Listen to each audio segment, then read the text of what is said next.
Welcome to Yep Yeah Yes with Marissa and Tamika. Today we're going to be talking about the gentrification of America.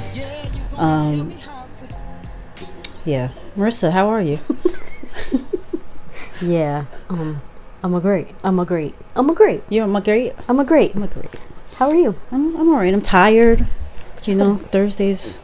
It's that kind of day, right? Yeah, it's one of those. But it's nice because it's nice outside, and it's inviting. The days are longer in terms of like being able to enjoy the sun and the light, that kind of thing. But Right. overall, it's just tired. You know. Yeah. It's like the weather is changing, and so am I. Right. How's Anyway, your cough? it's there, but it's not. Just work on it. It's just one of those things I'm gonna have. It is what it is. Anyway, so gentrification of America. There's been a lot of talk lately about people migration. I guess that's the right word. I'm not really sure, but of minorities to like where are they going? They getting forced out. Yeah. Where is everybody? Like everybody can't be moving down south to North Carolina, No. or are they? Are they moving down south? But like where are these people going? Because we see it firsthand living on Long Island. Like neighborhoods completely changing. Yeah.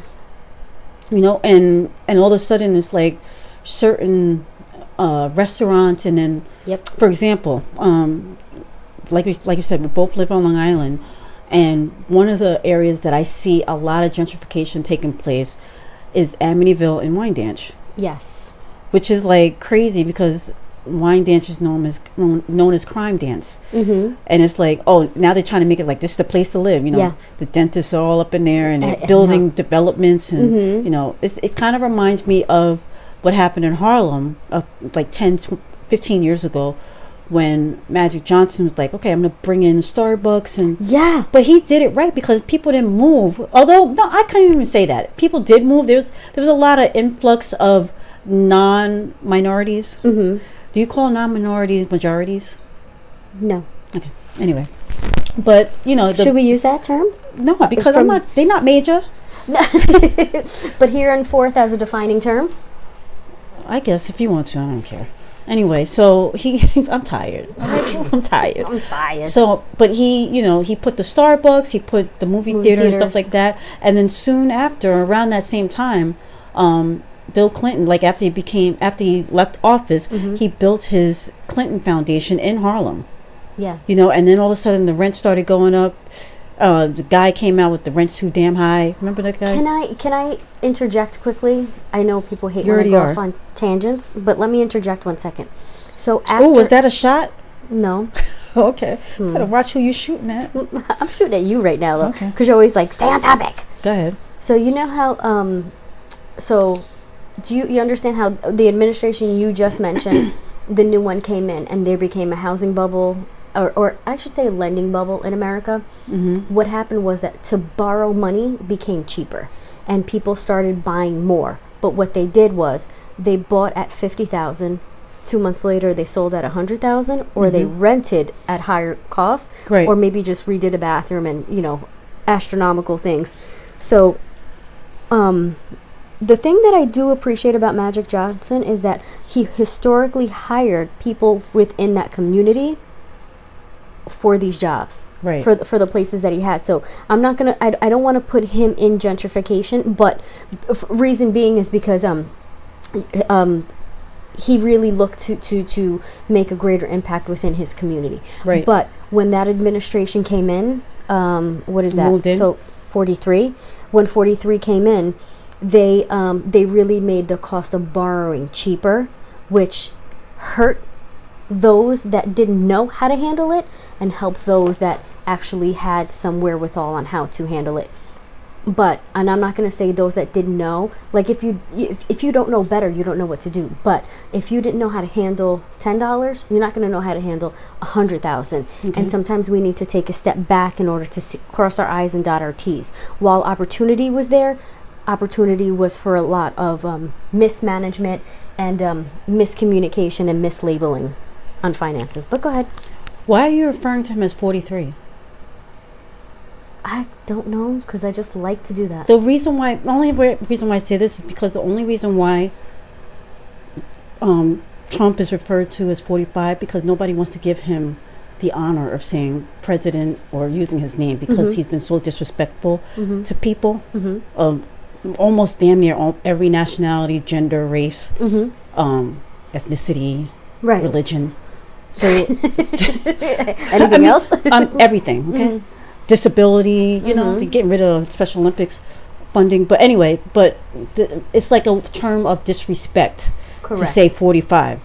Because nobody wants to actually use his name. So when you say 43, because there's arguments to say whether it started under the Bush administration or the Clinton administration. So there's arguments as to where the cost of lending, where there was a big push within the cabinet to make lending easier, to lax the rules. No, that's not what I'm saying. I'm saying, why are you referring to him as 43? Because there is, so I don't want to say under the Bush administration, because there's still arguments to this day on under which administration would be Clinton or Bush. But why not say Clinton? That's my point.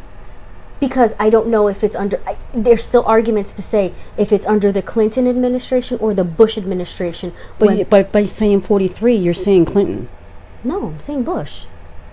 No, 45 is Trump. 44 is... 43. Okay, right. I skipped the whole president. When you're saying Bush, I'm thinking about first Bush. I apologize profusely, Marissa. You are all knowing, and I am grateful for your friendship. And we move on. So gentrification. I'm not trying to call nobody by a number. I mean, even they referred to Obama as 44, but I felt like that was disrespectful too. And that's why I if you're going to think that's disrespectful, then I'm going to call him homeboy 45. Anyway, I was just trying to understand why you were referring. Was it something that, like, you felt like you couldn't you didn't respect him, so you're giving him the number 43 instead of saying his name?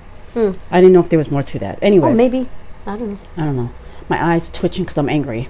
Oh. No. I just had hot chocolate for the first time in 3 months. And you're having sugar overdose. Yes, overdose. You just pulled out your skin at this age in a way that, homie, what? Some of these majors be pulling at their skin at 25, and their collagen ain't popping like that. Anyway. So congratulations to you. So anyway. So back to the gentrification. I agree with you with the whole Magic Johnson thing. I don't know if that was what you would call gentrification, although I believe the term for gentrification is about improving the housing development and quote, a neighborhood. Quote unquote, because when you're improving, what else are you bringing? Quote unquote. No, well, that's what he was improving by bringing. Yeah, but I don't want to. So I feel like gentrification has a negative connotation because people live there for a reason, because they can afford it. While you're improving, quote unquote, this neighborhood, now you're making it harder for them to live there. They have to leave. But see, that's why I don't want to really put Magic Johnson in that term, because of the fact that he improved it, but he improved it for the people that lived there. Right. He didn't make it for the people to push people out. It makes me think of this has happened a lot in Brooklyn as well, like changing complete neighborhoods. Like, you know, it's like if you would have went through these neighborhoods 20 years ago, Biggie was alive, and just it was just different, very, very different. And now it's funny because there was an article like 2 years ago where a woman had a restaurant and she had fake bullet holes put in the building to be like, this is, and then they asked her about it, and she was like, she had no thing. She was basically, you know, exploiting a neighborhood and making it seem something that it wasn't, all the while not welcoming the people that lived in that neighborhood. And so that's where I think gentrification comes in. It's about people moving in and making changes and expecting everybody else to conform to their ideals of what the neighborhood should be like, as opposed to having a real dialogue about what the people need and want and how we can make this neighborhood better and coexist together. Right. And unfortunately that doesn't really happen, which brings me back to what I was talking about with Wyandanch. I'm not sure that that's really involving the people of Wyandanch. It's about moving them out. I mean, even if you look at the homes, the prices and stuff like that, they're going up. People are buying property, combining property, and building, apartment complexes for 50 and older, where the apartments started 2000. As a matter of fact, in Amityville, which is also doing the same thing, they built these apartment complexes called Gray Barn. Oh, right next to the train station, right? I don't know if the train station is it that one or it's the other on one? 110. It's on 110. They built this whole apartment complex, which includes a Starbucks, includes 7-Eleven, all these shops at the bottom, and then if you go behind it, it's all these apartments. So I go online to see how much these apartments are. The apartments are like $2,000 to $4,000. Who can afford this? $2,000 for a 1-bedroom. Who can afford this? A studio. Who can afford this? Well, they're not catering to the people that live there, and that's what gentrification is. It's not about uplifting the community and helping the community. It's about taking over a community and then forcing other people out. And my question goes back to what I first started the podcast with today. Where are they going? Yeah, where are they going? Where are you going? That's a good question. Where y'all at? Where y'all at? Where are they going? Where are we I know going a lot to? of people are moving down south, but it's like... But everybody can't move down south. No. Everybody can't afford to move down there. I mean, I don't know. But you also like have a job. Not everybody can just pick up and find a job someplace else. You have like a network that you rely on, so you can't just up and leave that. So where are y'all going? I don't know. People are leaving though. Yeah. And I sent you an article. I don't know if you can pull it up. It kind of gives you kind of like peruse it a little bit. Yeah. There's a part in there where it talks about the race of people, the ethnicities that are being forced out. It kind of goes into speaking about like the displacement of minorities. Black and Hispanic okay, I'm reading, this is verbatim. The study found that from 2000 through 2013 the following occurred. Displacement of Black and Hispanic residents accompanied gentrification in many places and impacted at least 135,000 people in the study period. In Washington, D.C., 20,000 Black residents were displaced, and in Portland, Oregon, 13% of the Black community was displaced over a decade. Where is everybody going? That's what I want to know. I mean, it's crazy. Where y'all at? And neighborhoods are changing. Like my neighborhood where I grew up in, my street remains pretty much the same, give or take. Right. There are a lot of people that have lived there, longer than I was born. Generations, yeah. But then you go down the block, and it's funny because like 10, 15 years ago, it was mostly Haitian. Mm-hmm. Like, it started out with, before I was born, it was white. Mm-hmm. Okay, and then Black people started taking over, quote unquote. So now it's like, okay, just like it's weird how like there's certain neighborhoods that do that evolution, and then there's other neighborhoods that just don't. It's just, this is what it is. It's never going to change. The neighborhood that I live in, for the most part, has constantly evolved or changed, or just a different race of people. Yeah. So 10, 15 years ago, it was a ton of Haitian people. Now it's totally Hispanic people. Interesting. So I don't know, where are the people that I grew up with? Where did they move? Where are the white people? They got displaced. The white people from 50 years ago. I don't know. It's weird. Like, I don't know where these people are going. Or the Long Island as a landscape looked very different 50 years ago because, the LIE wasn't as long as it was. Right. So, yeah, I can understand, okay, they migrated, they developed in new communities and all that stuff. I get it. But this is such an overdeveloped region. Right. As it is. There's very, very, we're not creating new neighborhoods here. It's different. I mean, they're building apartment complexes. That's what they're doing. Look at Riverhead. Like, Riverhead still has a lot of farms. There are a few farms that are, Who the hell wants to live out there? People who can't afford it no more. There's a huge Salvadorian and South American community out there. So as farms are getting shut down and they're separating the plots and making either apartments or multifamily homes and stuff like that. But it's just that's so few and far between and when it's happening. Right. So where's everybody going? We're already overdeveloped. Where are people going? I mean, I only thing I can think of is the South, because I know people that have moved down there. My mother being one of them. But she's been there for so long. She's been there for forever, over 2 decades. 3 decades almost. Yeah. Actually, more than 3 decades, because she moved down there when I was 12, 13, something like that. So I'm 45 now. Oh, what is that? Is that right? 30? Yeah, 33 years. Wow. Almost 30. Sorry. So it's like the neighborhood that she left is very different.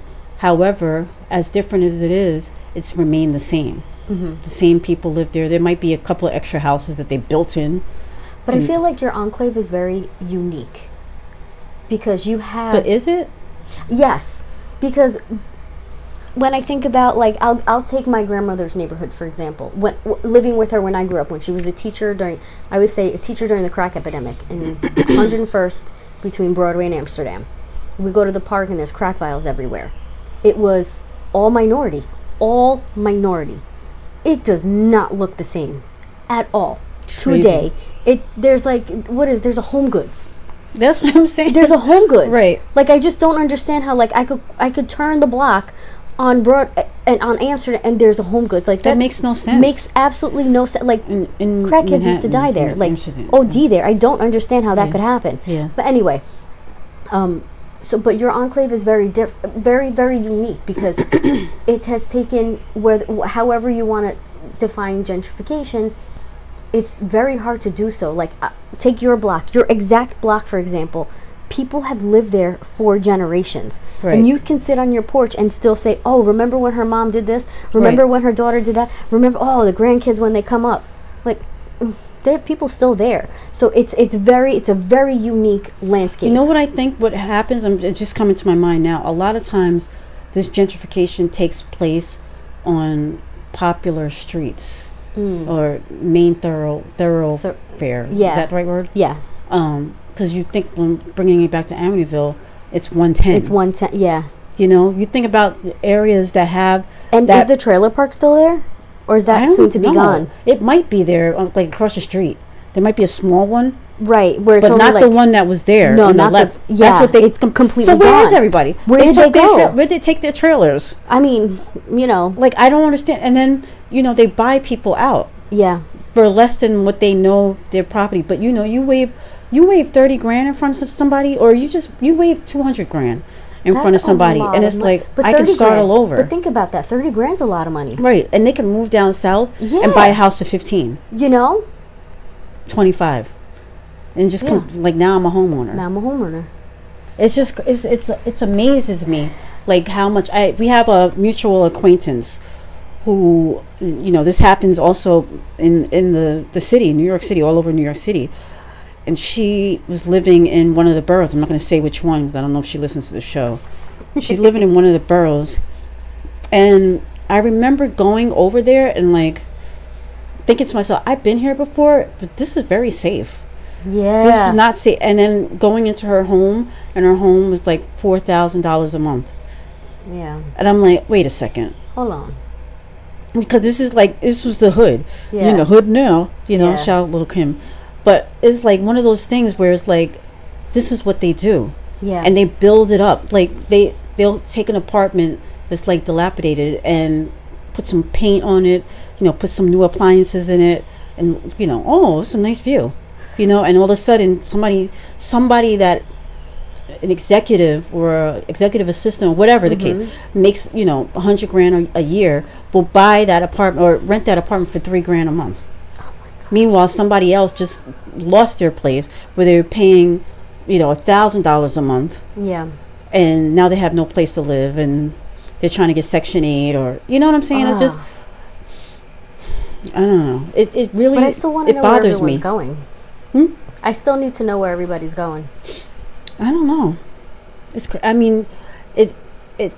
one of those things where, like, where are they? I can't even think. Like, maybe further out east, like we were saying. There's more, Shirley and Mastic, and if you go out there, it's like abandoned homes and stuff. Yeah. It's like crazy abandoned. There's a lot of drug epidemic out there.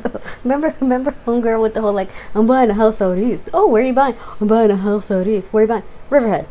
Bitch, that ain't out east. Yeah, right? Like, with your bougie ass, stupid. Right? Like, tell me something, unless your things start with an H or have an H in it, then I don't want to hear about it.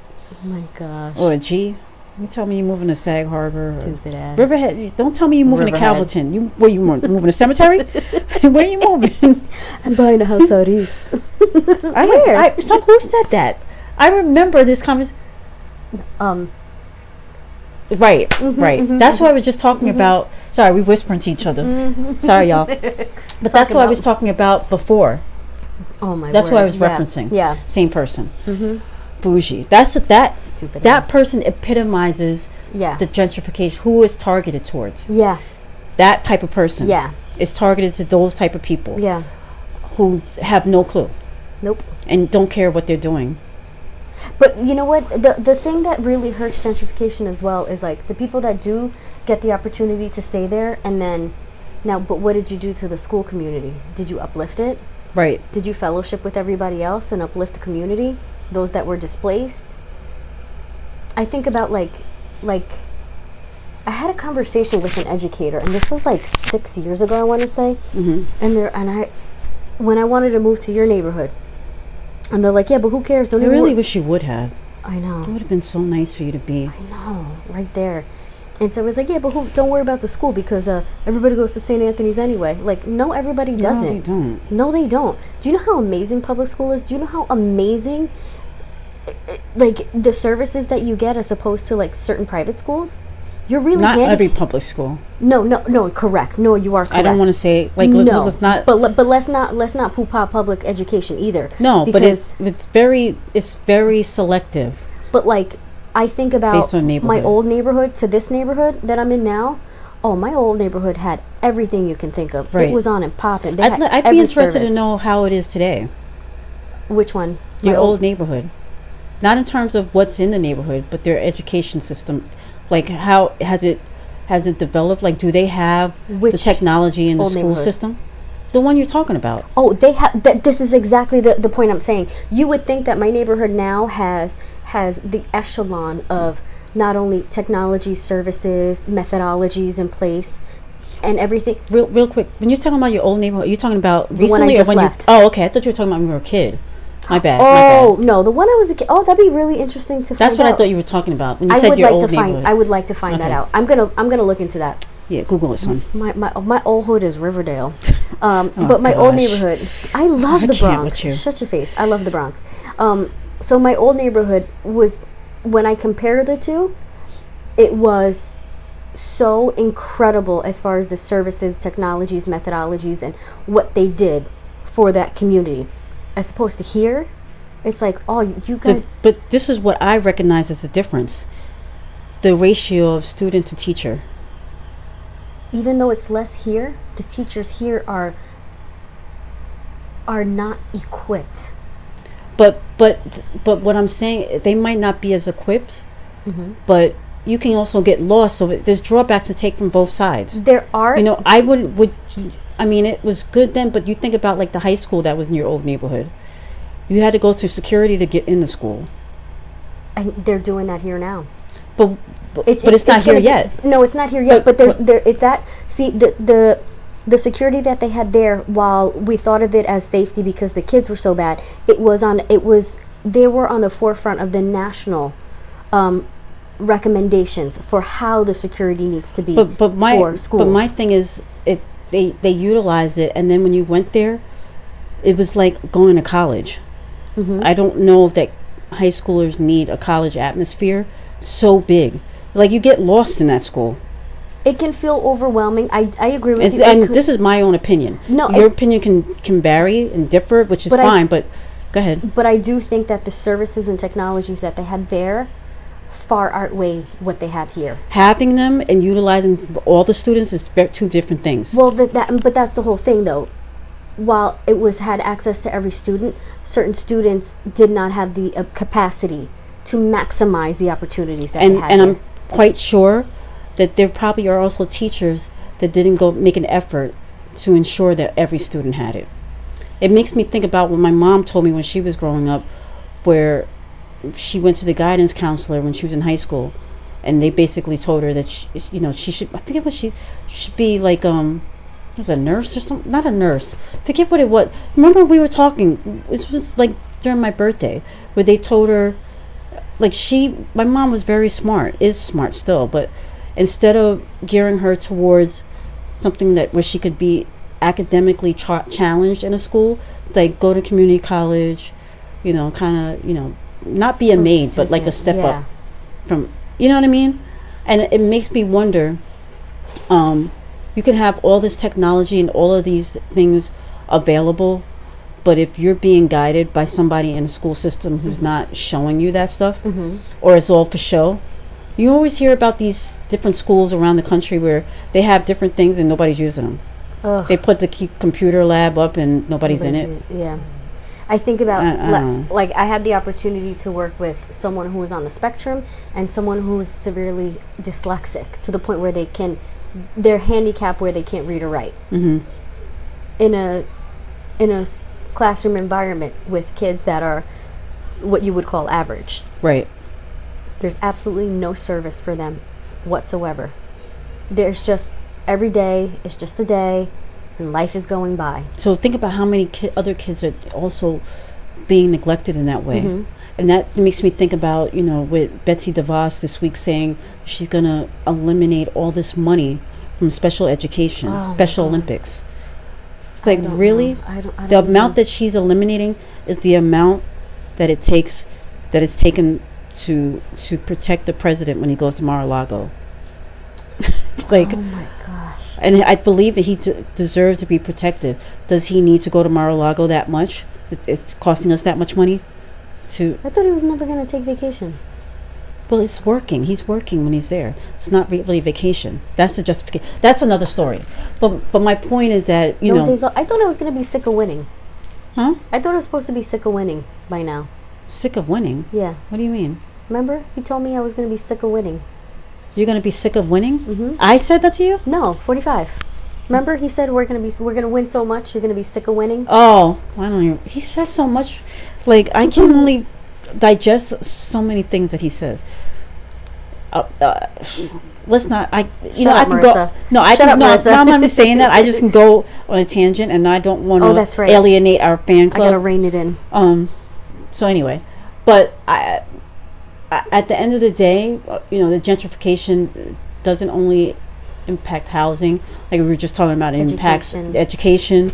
It impacts businesses. Yes. What kind of businesses come in? What kind of businesses leave? Are forced to leave? But bodegas who doesn't love a bodega? I have, but they gotta move now to make room for 7-Eleven. Oh no, for Wild by Nature. No. Wild by Nature is displaced by, Jimenez's grocery and deli. Okay. Jimenez. I'm just saying, it's bought out by Key Food. It's just, and I'm not, poo-pooing, companies and stuff like that. My only problem is that, and if I own a business and this company makes me an offer that I can't refuse, I'm going to take it.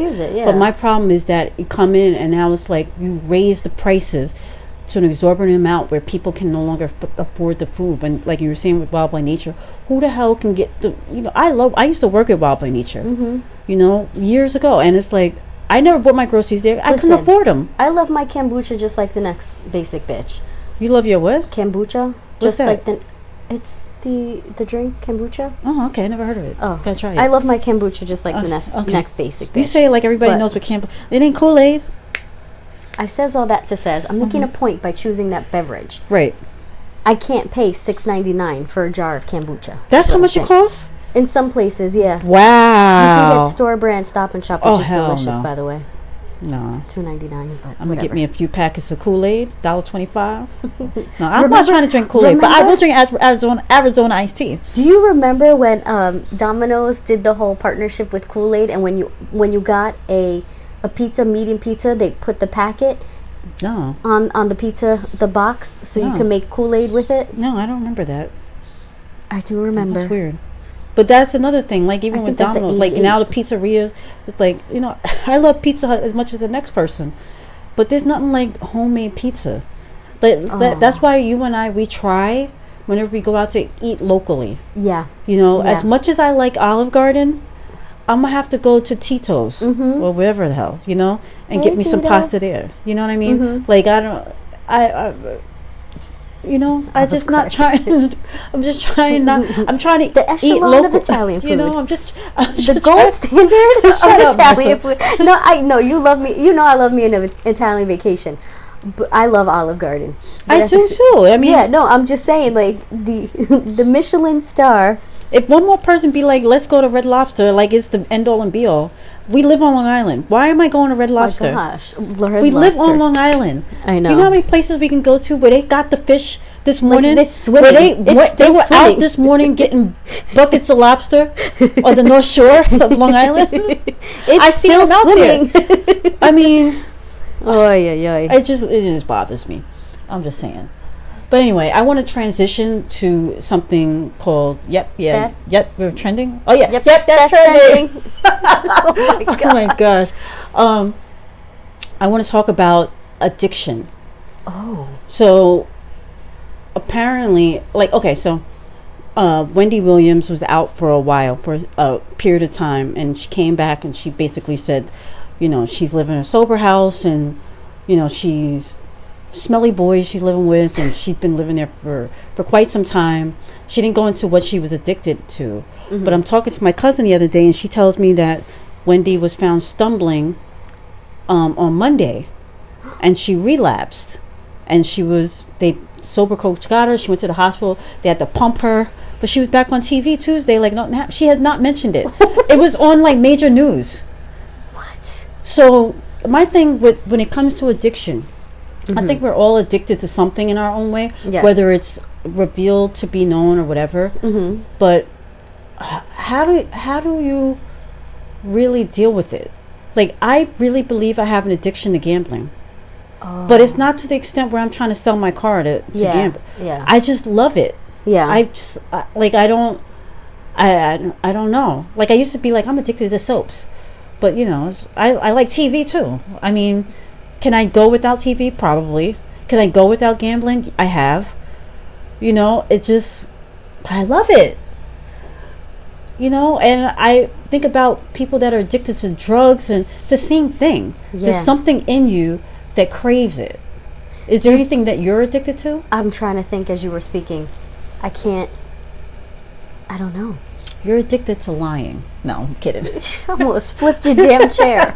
No, I don't know if you could be addicted. I think we're all addicted to something. We're all addicted. It's just a matter of it coming to the surface or suppressing it. And I just I think about Wendy, and is she really on the road to recovery if she's not exposing the truth of her addiction by saying that she's in a sober house but not going into the details? Or is she allowed to be private even though she tells everybody else's business?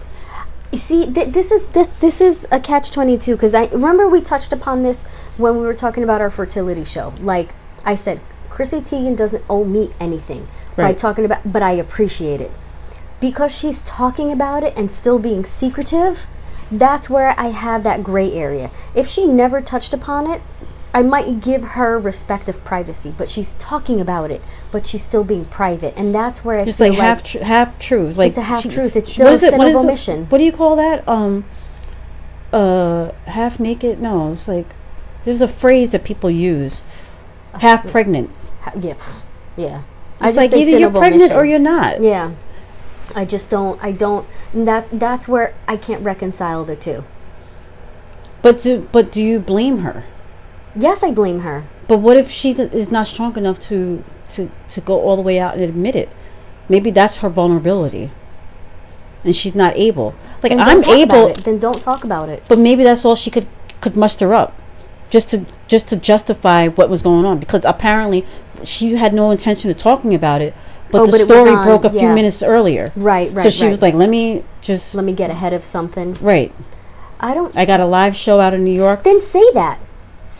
I feel like she owes me that much. She has to say that there's a story breaking? No. Say that I don't have the strength right now to talk about it. Something I can't touch on. Maybe later on once I feel better about it. I don't know. I would respect the person that says I'm not capable. Yeah. I try to actually, like, I don't. You're probably gonna look at me like I'm crazy and be like, I don't believe you. But I honestly believe that there have been times, I did this to you last week, where certain situation with one of my ex, and I told you I cannot talk about it right now. I'm not capable. Yeah. I have no problem. It's weird because when it comes to aging, and even with the podcast and stuff, it has allowed me the possibility to be more open, something that I was never like. Even to the I'm still not like it. But you have come a long way. I'm here, but like in my real life. But it'll eventually come. It'll eventually come. I probably not. No, I believe it will, because doing that much alone is a big step. You know what I mean? So, but for me, I know, for me personally speaking, it's a lot for me to admit that I'm addicted to something, like gambling. Do I have any intention of getting help? No, because I don't feel like talking to nobody. Yeah. I just want to do me right now. I'm not hurting nobody. I might be hurting myself because I could be saving more money. You know what I mean? But I don't know. It is what it is. Thankfully, though, I don't know. There is no thankfully. There's no thankfully. But I do know that. I don't know. I don't know what I know. I'm really caught in a situation where I don't even. To go back on how you just started, there is an appreciation and respect for someone who says, I don't have the strength, I don't have the capacity, I don't have the wherewithal, I don't know. And I don't want to know. And I don't, yeah. I don't want your help. I don't want. Yeah, but once you say all that and I feel like you've laid the groundwork. But once you do the whole the only example I can give right now is, I bought a shirt. Okay, what does that mean? Exactly. That's all I'm gonna give you, bitch. I bought a shirt. But see, what I'm talking about is that... I'm not whittling it down to just buying a shirt. I'm just saying. No, but what I'm talking about, we can go stay with the shirt thing. What I'm talking about is, I'm at the point now where I'll be like, I just bought a shirt. I don't feel like talking about how much it costs and what it meant to me or anything like that. Just letting you know I bought a shirt. Whereas you'll just be like, I bought a shirt. Yes. And I'm like, okay, what? And? So you have, but the fact that you're confessing your sins. It's in the pulpit. But still, it's a sin of omission. It takes us. I'm saying my example. When the way you said it gave me so much information that was like, I respect your decision. I appreciate you saying it. Thank you for coming to the pulpit. Do your one Hail Mary and we good. Right. That's it. And that's what I think when it comes to addiction, and like you were just saying with Wendy, is like, just say that. Yeah. But maybe she's not capable. Maybe she's not even capable of saying that she's not capable. Then she's got to deep dive further into what it is she's doing. Well, what the hell in rehab. What the hell's your platform about then? She's in rehab. Then you can't rush somebody. No, I've never been into rehab, so I'm not gonna rush nobody into nothing. But at the same time, there's just a better way to do this, and that's all I'm gonna say. There's a better way that makes you feel comfortable? No, for her. How do you know that? Maybe this is what she's capable of. Well, then you're still stumbling around. It's not working for her. It's but at the same time, there's a lot of people that have an addiction and it's not working for them. And is it helpful for us to? Is it even helpful for us right now to be having a conversation about someone's addiction? How is that productive to our podcast? I mean, I know I brought it up, but it makes me wonder, like, we both have had people in our family, in our lives, who've struggled with addiction for one reason or another, or one vice or another. Yeah. And it's like, one of the people in my life I actually had a conversation with, and we make jokes about it now. It's like, yeah, you was walking down the street with a shopping cart and, high waters. Like, it was all good. Yeah. Like, that's not funny. You know what I mean? Yeah. But we were laughing. Yeah. It kind of reminded me of Sam Jackson in what's the name of that movie? Oh my God. Jungle Fever. Suck your dick for $10. Yeah. Right. It's Halle Berry and Yeah. Suck Your Dick for $10. But in Sam Jackson's like dancing for money for his mother. Yeah. But it's like, that's how one of my relatives was kind of like that same thing. Yeah. Crack will make you do that. Yeah. But we laugh about it now. Yeah. But that was part of this person, and it's like, is he crying inside as we're laughing about it, like saving face? Oh. I don't know. I don't know. And is it right to even bring it up and talk about it? And Yeah. And so it's the same thing with Wendy. Maybe what drove her back to drinking was because I remember on Friday, I think last Friday, she shouted out all the people that reached out to her and said good job, good luck, and everything. For some people, they can't take that. Oh yeah, yeah. And what if that's what drove her to? She couldn't handle it. Oh yeah, yeah. I didn't think of that. You just never know. Like, I know I'm gonna be real with you, and when it comes to me and gambling, I feel at peace. I'm by myself. And the last time I went, I honestly felt like crying. I'm sitting there crying, and not because I was losing or winning or anything like that. Maybe it's not an addiction. Maybe it's a therapy instead. But no, I don't know. I just feel good. I felt sad. Oh. Not about gambling. I was just in that zone. I was just like. Could you imagine you sitting there with your $25 slots or $10 slots or penny slots? You look over and there's some chick just crying away. It was horrible, right? That happened to me when I was at a bar. Did I tell you about this? This was years ago. I'm sitting there drinking, and when I start thinking about, I start crying hysterically at the bar. And the bartender slides over some napkins. Oh no! I wiped my face, put the money on the thing, and left. I was like, I can't. Never been back to that bar again. But maybe it is a therapy for you. Maybe it puts you in a frame where you can, like, almost meditate.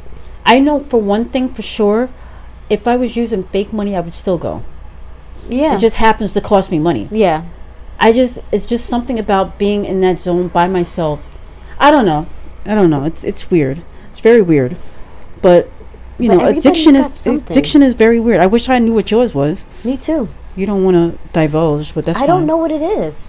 You know, girl. I really don't. You know. I really don't. Don't even try it. Oh, for real, I don't. You know what yours is. Do you know it? I know. What is it? No, I don't know. No, I'm gonna let you figure it out for yourself, girl. I really don't. Can you just let me know, please? Next time on Yep Yeah Yes. Where can they find us? Yep Yeah Yes 18 on Twitter and Instagram. Oh shit. Okay. They can also subscribe and download via iTunes, Podbean.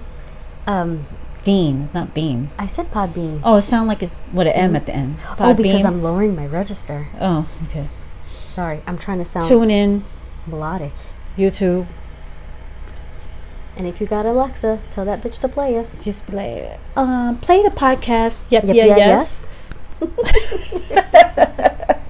Oh, side note, we went to go see, before we end real quick, we went to go see Us. I gotta go back. I have to see it again. Oh, so I didn't tell. Okay, I'm gonna go off on a tangent. Okay, go ahead. We got a couple minutes. So when we were watching Us, I had a PTSD moment. Really? Yes, and I almost had an anxiety attack. Yeah, I almost had an anxiety attack. What happened? What happened was. So I don't know if everybody watched it, but if you have not watched it, then end the podcast now. We're gonna talk about it. We give away secrets. It's been out over a week now. Deal with it. Okay, so you know how one of the parents seemed to be an alcoholic, right? No, I don't remember that part. The dad was drinking.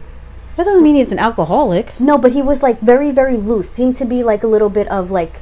I didn't even get that impression. See, this is why I gotta watch it again. Well, this is why I was having a PTSD moment, because I'm like, okay, one's a booze bag, made me think of one of my parents, and then the other one seemed to be a little like disconnected, and then she got lost, quote unquote, on the beach. I was thinking about you when she was lost on the beach. But when she saw the little girl, I was like, I started to have like a PTSD moment, and I was like, oh my god, a full-on panic attack almost started. Did you see somebody a little girl when you were lost at the beach? Stop it. No, I'm not making a joke. No, I didn't see myself, but I had when I was a kid, I got lost at the beach and I got taken home by a family. But I remember having like what I remember is like out of body moments. I saw myself in someone else's body staring at me, and I remember being very tired and they were carrying me. Right. And I just remember seeing myself and like, why am I going with them? And like I couldn't move, and it was just. But then I started to get like, oh my god, if I have a full-on panic attack in a dark movie theater, like what am I gonna do? And then I I know you got me, but it was like I was getting like very panicky. Right. And then I was like, I don't know if I missed part of the movie, but it was like it was a moment that I was like, oh my God. Process this and then talk about it later. And then the movie took a whole other direction, and I was like, oh, thank the Lord. Like my body slowly started to like my fingers weren't numb anymore, and then like my lips get really numb. And like I kept picking at my lip like as a tick. Right. But then I could feel my fingers again, and then like I could feel my lips again. I think you need to look into this, because this might have something to do with why you are the way you are. What do you mean? What am I? Obviously, if you react that way, there's something. But I've never had this before. Because you've never been presented with it. But right. Obviously, there's something there. Like I said before, there are things that are underlying that have maybe not always comes to the surface. Yeah. And so maybe there's something to that. Yeah. To maybe look into. Yeah. Figure that out. All right. Yeah. All right. Anyway, it was good talking to you. But we need to unpack this again. We need to go see this again. Yes, I want. Let's do that. Yeah, but I'm like, yeah. What? Sorry, I'm talking about it again. I'm getting We're like not going sweaty. to see it together. Really? No, because if you're gonna you already get no, because your face is turning redder right now. Is it? Yes. I can't feel my lips anymore. Okay. No, it's not the movie. It's like I'm thinking about the moment and me getting on this train with these strange people and going to an apartment. What are you talking about? I'm gonna be okay. When I got lost, when I was little. I'm like, what are you? All right. You know what, y'all? It's been fun. I have no idea what's going on right now. I really don't. Oh my God, I'm crying. I'm going to the casino. I'll see y'all later. Where can they find us again? Yes, 18. Holla. On Instagram and Twitter. Wait. Yep. Tamika. Yes. I love you. Mm-hmm. And you're enough. Oh, thank you. You are too. Bye, y'all. Bye.